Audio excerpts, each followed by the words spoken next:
रामाय रामभद्राय रामचंद्राय वेदसे रघुनाथाय नाथाय सीताय पतये नमः. Sundarakand, chapter number 17, the Rakshasis. The recitation begins now.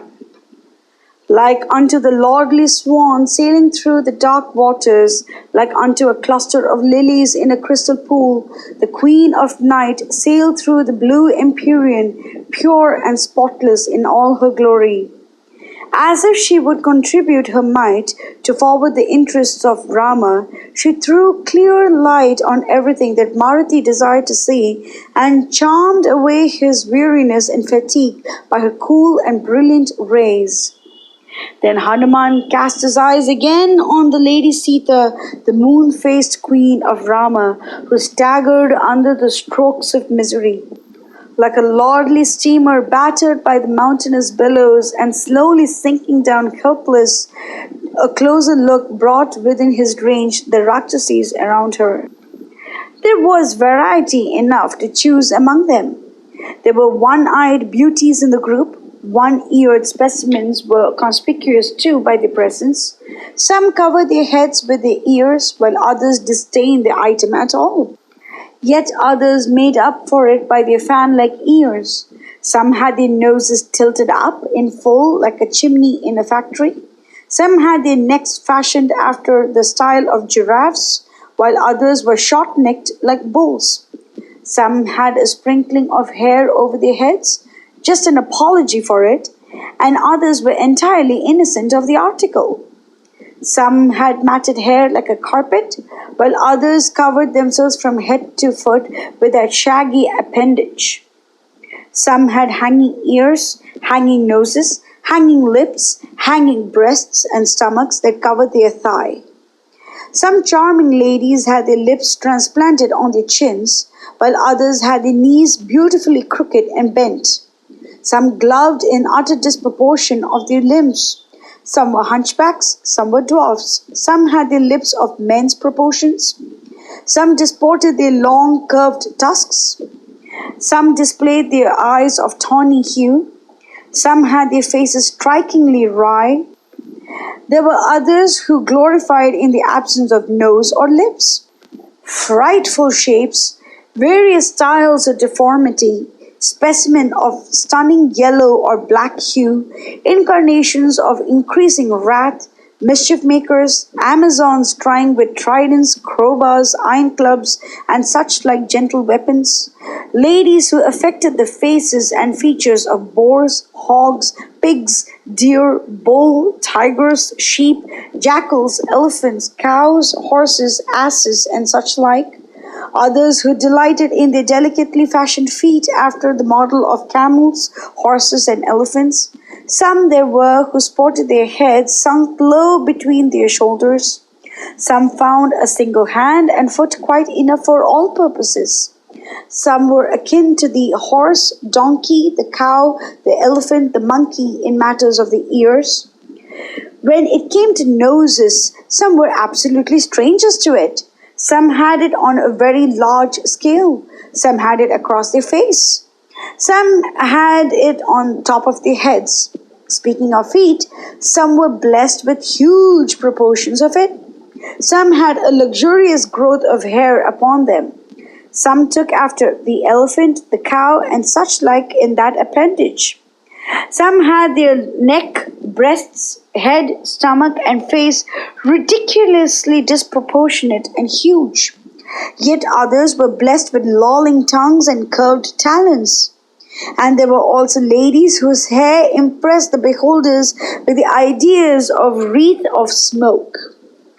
These, every one of them, ever intent upon finding a way to satisfy their insatiable appetite, and had never enough of meat and drink, at times varied with liberal draughts of blood when they could get it.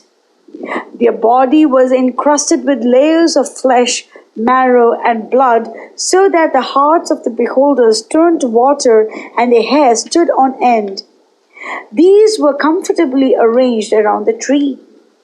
And Sita lay in their midst, like unto the full moon playing hide and seek through the dun clouds. born in the royal house of the Videhas, at whose feet lay everything that the world could offer, endowed with every excellence and virtue that people hold in reverence, the life and soul of the king initiate Janaka, to whose open eye lay clear the scroll of wisdom, yet she was in the relentless clutches of adversity and sorrow. Like the orbed moon fast disappearing into the dark jaws of the eclipse, she had parted with her splendor and radiance. Her braids matted and caked with dust and dirt, she looked like a bright star falling from its high estate at the expiry of its merit, the first and foremost exponent of wifely devotion, yet she was not blessed with the sight of her beloved. Bereft of ornaments and jewels, yet she shone supreme in the glory that radiated from the crest jewel upon her, the illimitable love of Sri Rama. She was torn from the arms of those near and dear to her by the fierce Rakshasis and placed here in durance vile, even as a lordly she-elephant, driven from its herd by a fierce king of the woods and in dread expectation of his fatal stroke. She reminded one of a ray of the moon, dull and dim, behind a thick cloud at the end of the rains. Her beauty was shadowed and her limbs heavy with dust, in that they were stranger for months to a luxurious bath.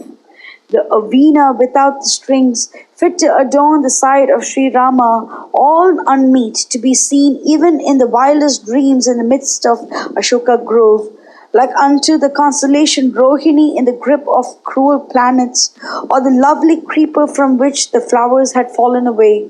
Her limbs are dark with dirt, yet her natural loveliness shines through it all.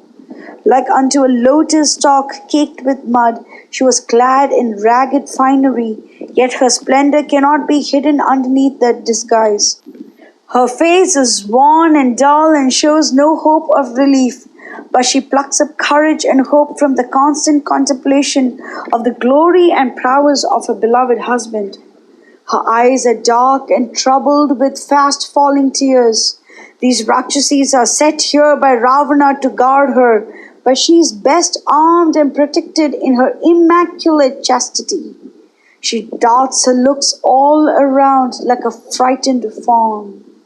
Her hot sighs seem to reduce to black cinders the young shoots on the trees around.